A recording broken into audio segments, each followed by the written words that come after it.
Welcome to the Mindset Coach podcast, brought to you by the Mindset Coach Academy. I'm Lara Young, your host and Master Certified Coach. Whether you're a seasoned coach or just starting your coaching career, this podcast is your go-to resource for all things mindset, coaching, and personal development. Each week, we bring you expert insights, practical strategies, and inspirational stories to help you become the best coach you can be. Our guests range from leading industry professionals to successful mindset coaches who share their secrets for creating lasting change. Plus, I'll be answering your burning questions and sharing tips from our ICF and multi-accredited Mindset Coach certification program. So, if you're ready to elevate your coaching game, stay tuned and let's dive into today's episode. There's something I've been thinking a lot about recently. What actually makes someone a great coach? Because I think we sometimes make the mistake of assuming that being caring, being a good listener, being intuitive, being interested in people, even having been through a lot yourself, automatically makes you a good coach. And those things can absolutely help, but they're not enough. Good intentions don't make you a great coach, and I think that's an important conversation for us to have, particularly as coaching continues to grow as a profession. Because coaching is not simply an ability to talk to people. It's a skill, it's a discipline, and at its best, it's a very deliberate combination of presence, curiosity, structure, self-awareness, professional competence, and an understanding of how human beings actually create change. Good intentions don't make you a great coach. Caring about people matters, but coaching is a skill, not simply an ability to talk to people. I've met people who are naturally wonderful with others. They're warm, they're supportive, people open up to them easily, and that gives them a fantastic foundation. But having people confide in you is not the same as being a great coach.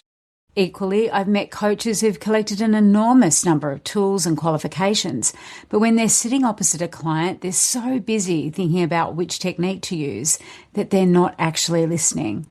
So great coaching isn't at either extreme. It isn't just intuition and it isn't just methodology. It's knowing how to bring the two together. Great coaching starts with presence. One of the things that I really value about the ICF competencies is the emphasis on coaching presence, because great coaches aren't sitting there waiting for the opportunity to ask the clever question they learned in training. They're with the client. They're listening. They're observing. They're noticing shifts in energy, language, emotion, posture, certainty. They're noticing what changes when the client starts talking about one subject versus another, and sometimes they're noticing what isn't being said. One of my favourite questions for coaches to develop is, what am I noticing that my client hasn't said directly? Not because we want to make assumptions, we absolutely don't want to do that, but because great listening goes beyond hearing the words. The ICF talks about listening actively, and there's a huge difference between listening for information and listening for the person. You might hear a client say, I really want to grow my business, but perhaps every time they talk about becoming more visible, their language changes. They start qualifying everything. They laugh nervously. They suddenly say things like, I don't really want to be one of those people. There's information there. A less experienced coach may simply say, so what actions are you going to take this week? A stronger coach becomes curious. What happens for you when you imagine being more visible? Tell me more about what you mean by one of those people. What feels uncomfortable about being seen? And now we're getting somewhere. Great coaches don't just listen to what a client says. They listen for what changes when the client says it. And this is where mindset becomes such an important part of coaching, because mindset is not just positive thinking. At the Mindset Coach Academy, one of the things we teach very deliberately is that mindset coaching is not standing on the sidelines saying, you've got this, believe in yourself, think positively. There's a place for encouragement, absolutely, of course there is. But mindset is far deeper than that. When I talk about mindset, I'm talking about the internal patterns through which someone interprets themselves, other people, and the world. Their beliefs, their expectations, their identity, their values, their emotional associations, their habitual ways of thinking, the meaning they attach to experiences, and often the unconscious patterns that are influencing their behaviour before they've consciously thought about what they're doing. So when a client says, "I know what I need to do, I just don't do it," that sentence should be interesting to a coach, because the problem probably isn't a lack of information. They already know what to do. There's something sitting between knowing and doing. And that's very often where mindset work lives. This is one of the reasons I increasingly see mindset as a foundation for great coaching rather than simply another coaching niche. You can be an executive coach, a leadership coach, a career coach, a business coach, a health coach. You can be a relationship coach, but you're still coaching a human being. And human beings bring their beliefs, identity, emotions, experiences, expectations and patterns into every single goal they set. The subject matter may change, but the human psychology underneath it often doesn't. That doesn't mean every coach needs to turn every session into deep subconscious work. And actually they shouldn't. One of the hallmarks of great coaching is knowing what is appropriate. But I do believe coaches become substantially more effective when they understand mindset well enough to recognize when the presenting problem isn't really the problem. Great coaches don't rush to solve. This is another enormous distinction, because great coaching isn't about having all the answers. In fact, sometimes having expertise can make coaching harder, because when you know the answer, or you think you know the answer, it becomes very tempting to give it. And sometimes that's appropriate. There are situations where we teach, where we consult. There are situations where we mentor. There are situations where somebody has specifically asked for advice, but we need to know which hat we're wearing. And that distinction matters, because coaching is fundamentally about helping the client develop awareness, choice, and ownership. If I constantly solve your problems for you, you may leave the session thinking I'm brilliant, but I'm not necessarily developing your ability to think better without me. And that's a very different outcome. I think that's worth sitting with, because sometimes the question we need to ask ourselves as coaches is, am I helping this client become more resourceful, or am I becoming the resource? And those aren't the same thing. The ICF competencies reflect this beautifully in areas such as evoking awareness and facilitating client growth. Our job isn't simply to create an interesting conversation. Something should shift. Awareness, perspective, choice, behaviour, responsibility, action. But the shift belongs to the client. Great coaching requires curiosity without assumption. This is particularly important when we start working with mindset, because once you know something about beliefs, identity, values, patterns, or subconscious processes, there is a danger. You can start diagnosing everyone. Oh, that's a limiting belief. Oh, that's a fear of success. Oh, that's imposter syndrome. Maybe, but maybe not. A great mindset coach doesn't impose an explanation. They become curious about the client's experience. So instead of, "You're afraid of success," we might ask, "What becomes possible if you succeed?" And then, "Is there anything about that which feels uncomfortable?" Now the client can discover what is actually true, and that distinction is fundamental. We work with hypotheses, not verdicts, not diagnoses. Curiosity opens a conversation. Assumption closes one. For coaches moving through the ICF pathway, I think there's another really useful distinction. At ACC level, we're developing really strong coaching foundations. Can you establish an agreement? Can you listen? Can you ask questions that help the client think?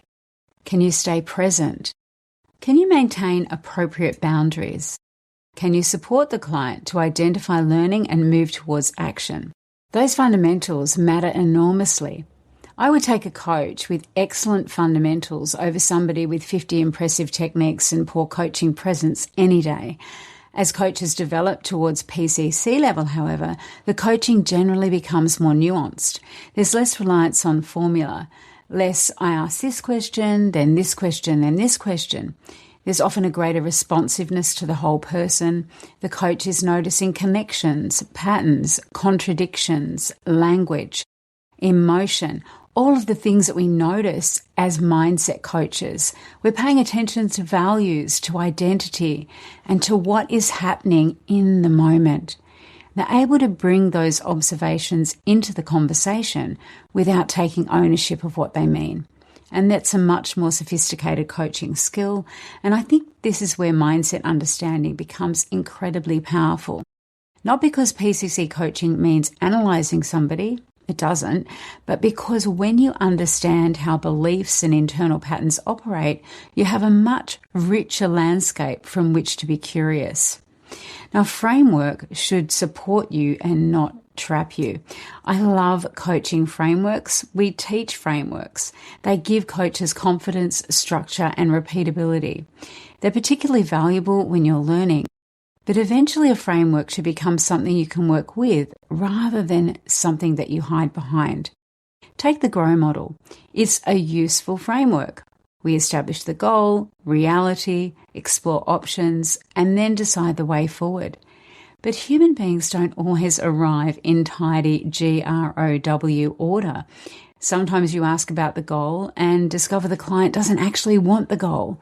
Sometimes the goal belongs to their boss, their partner, their parents, their younger self. Sometimes they've been trying to solve the wrong problem for 6 years. Great coaches can follow the client rather than forcing the client through a process. A coaching framework should give you structure, not tunnel vision.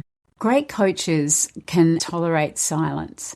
Now, this sounds ridiculously simple, but it isn't. Silence can feel uncomfortable when you're the coach. You ask a question, the client looks away. 10 seconds pass, and everything inside you wants to rescue them. So you ask another question and another, and accidentally interrupt the exact moment when something was beginning to emerge. Great coaches learn not to be frightened of thinking time. Sometimes the most useful thing you can do after asking a powerful question is nothing.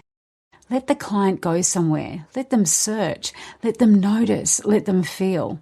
We don't need to fill every space. Great coaches know when not to coach.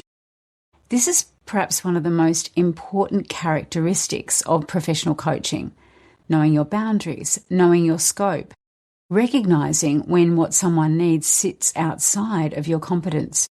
Be willing to refer. Be willing to say, that sounds like something that may be better supported by a different professional. And this is another reason that professional standards matter. Ethics are not an administrative extra around coaching. They're part of coaching competence. And the deeper you work with mindset, emotions, behavioural patterns, the more important that becomes. Powerful coaching and responsible coaching should never be separated. Your own mindset matters too. There's also one person in every coaching session whose mindset coaches sometimes forget to examine. Their own. What happens inside you when the client becomes emotional?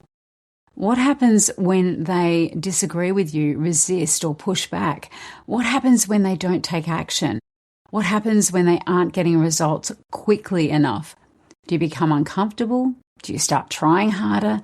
Do you start rescuing? Do you need the client to have a breakthrough so you can feel like a good coach? That's worth exploring because coaches bring themselves into the room. Our need to be useful can interfere with curiosity. Our need to be right can interfere with listening. And our need to create a breakthrough can interfere with the client's pace. One of the biggest things that can get in the way of great coaching is the coach's need to be a great coach. I actually think that's a really important marker of maturity. The more experienced you become, the less you need to prove that you know something. You can stay curious longer. You can let the client discover. You can challenge without needing to win. You can say, I noticed something. May I share it? And then allow the client to completely disagree with you. And that's okay. Great coaches challenge. Warmth matters. Psychological safety matters. Of course it does. Rapport matters. It's one of our key foundations. But great coaching isn't always comfortable. Sometimes the most useful question is the one the client doesn't immediately like. Maybe your client has spent 20 minutes explaining why something isn't possible. A coach could sympathise with every reason, or they might eventually ask, what part of this is actually within your control? Or, what are you getting from continuing to believe that you have no choice here? Now, this isn't about being confrontational. It's about being willing to challenge the thinking that is maintaining the problem.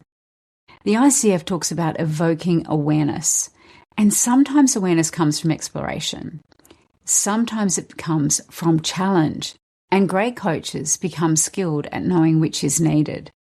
Coaching isn't agreeing with everything your client says. Sometimes your job is to respectfully challenge the thinking that is keeping them stuck. Great coaches understand change. This is where I think coaching education sometimes stops too early. We teach coaches how to have a coaching conversation. We should also teach them something about how people change, because insight alone does not always create transformation. A client can have a beautiful insight on Tuesday and return to exactly the same behaviour on Thursday. Why? Because behaviour has momentum, identity has momentum, habits have momentum, emotional associations have momentum. Our nervous system likes familiarity. Our beliefs filter what we notice, and our unconscious patterns can keep recreating what feels known, even when consciously we say we want something completely different. That is why mindset matters. It gives coaches another layer of understanding, not so that they can become the all-knowing expert, but so they can ask better questions. Recognize patterns earlier, choose interventions more deliberately, and support change at the level where the obstacle is actually operating. So what actually makes someone a great coach? If I had to distill it, I'd say a great coach develops several things simultaneously. They develop professional coaching skill, the foundations reflected in the ICF competencies, ethics, agreements, trust, presence, listening, awareness, and growth. They develop human understanding, an appreciation of mindset, beliefs, identity, behaviour, emotion, and the patterns underneath what people do. They develop self-awareness, the ability to recognise what they themselves are bringing into the coaching relationship. They develop discernment, knowing when to ask, when to challenge, when to be silent, when to use a tool and when not to use one. And when something sits outside coaching altogether. And perhaps most importantly, they retain curiosity, because the moment we think we have a human being completely figured out, we've probably stopped coaching them. If you're listening to this as a coach, I'd love you to reflect on one question this week. Where are you currently strongest as a coach, and where are you still relying on good intentions rather than developed skill? Maybe it's listening, maybe it's challenging, maybe it's contracting or confidence. Maybe it's understanding mindset. Maybe it's trusting silence instead of rushing in to rescue. There's no finish line where you suddenly become a great coach and never have anything else to learn. And that's part of what I love about this profession. The deeper you go, the more there is to notice. And the better we become at understanding both coaching and the human being sitting in front of us, the more powerful the work becomes. Because ultimately, great coaching isn't about demonstrating how much the coach knows. It's about creating the conditions in which the client can see more, understand more, choose more, and become capable of creating change beyond the coaching conversation. And to me, that's what great coaching is really about. If you're interested in deepening your capability as a coach, please do take a look at our programs at the Mindset Coach Academy. We offer a range of different ICF accredited pathways, including the ACC and PCC pathways, as well as a range of continuing coach education programs. Coach development is ongoing, and it's one of the things that I absolutely love supporting coaches with. And I'd love you to come along and join our coaching community.